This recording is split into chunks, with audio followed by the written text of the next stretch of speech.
कला जी के बाद में अपन देखते हैं खेतला जी। खेतला जी का मंदिर सेनाना पाली में है। चैत्र शुक्ल एकम को इनका मेला लगता है। हकलाने वाले बच्चों का इलाज खेतला जी के यहाँ किया जाता है। आगे बढ़ते हैं जुझार जी। जुझार जी का जन्म इमलोहा सीकर में हुआ। मुख्य मंदिर भी सीकर में श्यालोदड़ा नामक जगह पे है। मेला रामनवमी मतलब चैत्र नवमी को इनका मेला भरता है। मंदिर में जुझार जी के मंदिर में दूल्हा दुल्हन व 3 भाइयों की मूर्तियों की पूजा की जाती है। आगे बढ़ते हैं जरडा जी। जरडा जी पाबू जी के भतीजे हैं। जिंदराव खींची की पाबू जी से लड़ाई हुई तो जरडा जी भी साथ में थे और इन्होंने जिंदराव खींची को मारकर अपने पिता व अपने चाचा की हत्या का बदला लिया। इनको रूपनाथ जी कहा जाता है। हिमाचल प्रदेश में ये बालकनाथ के नाम से प्रसिद्ध है। जैसे पाबू जी का मंदिर कोल्लू में है तो वैसे ही जरडा जी का मंदिर भी कोल्लू जोधपुर में है। सिंबूदड़ा बीकानेर में भी इनका मंदिर है। अब अपन बात करते हैं वीर पत्ता जी की। वीर पत्ता जी का मंदिर सांथू गांव जालोर में है। गोरक्षक है। मेला भाद्रपद शुक्ल नवमी को लगता है। अब अपन बात करते हैं डूंग जी और जवाहर जी। डूंग जी और जवाहर जी बठोर पाटोड़ा सिक्कर के सामंत थे। अमीरों का धन लूटकर गरीबों में बांट दिया करते थे। इनके सहयोगी लोहट जी जाट करना मीणा थे। अंग्रेजों की नशीराबाद छावनी को भी इन्होंने लूटा। इनके बारे में कुछ अपन कहानी के रूप में देखते हैं तो पता चलता है कि डूंगर जी और जवाहर जी का ब्रिटिश ईस्ट इंडिया कंपनी और राजपुताना के घरानों के सहयोग के खिलाफ विद्रोह था। जो राजपुताना के राजा महाराजा थे प्लस ब्रिटिश शासक के साथ जिन्होंने संधियां कर रखी थी उनके विद्रोह कर रखा था। पिंडारी व मराठों से छुटकारा पाने के लिए राजघरानों ने ब्रिटिशों के साथ संधि करी थी तो डूंग जी जवाहर जी को ये जचानी और इन्होंने इसका विरोध किया। अंग्रेजों ने मदद ली लेकिन राज्य के मामलों में अंग्रेजों ने पहले तो कहा कि हम आपके राज्य में कोई हस्तक्षेप नहीं करेंगे, मतलब राजाओं के राज्य में। फिर वो हस्तक्षेप करने लगे और उनकी व्यवस्था में बाधा उत्पन्न करने लगे।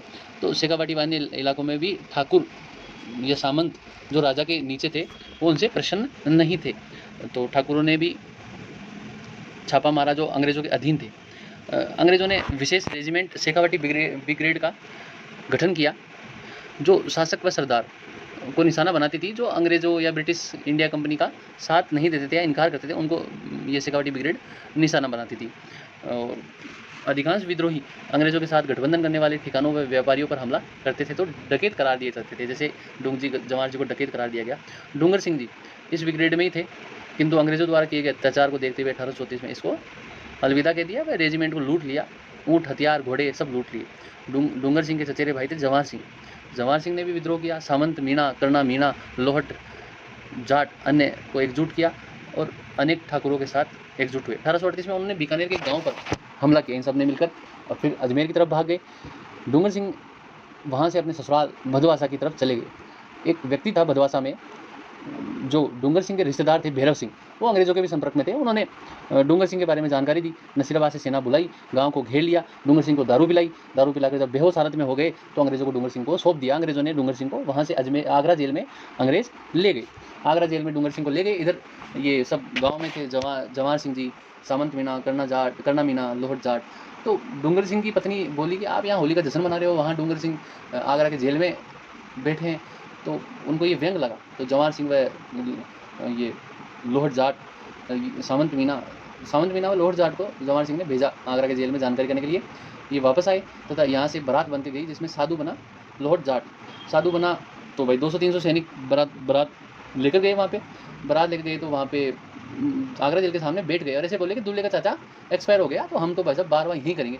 तो वो सैनिकों ने कहा चलो ठीक है भाई, इनका गम का टाइम है, कम से कम बारवा हो जाए तो ठीक है। इन्होंने कहा बारवा नहीं होगा जब तक हमारी ये चाचा की मुक्ति नहीं होगी। और ये बारवा तक गरुड़ पुराण पढ़ते हैं वहाँ बैठे बैठे आराम से और सारी अंदर की जो हरकतें थी वो नोट करते।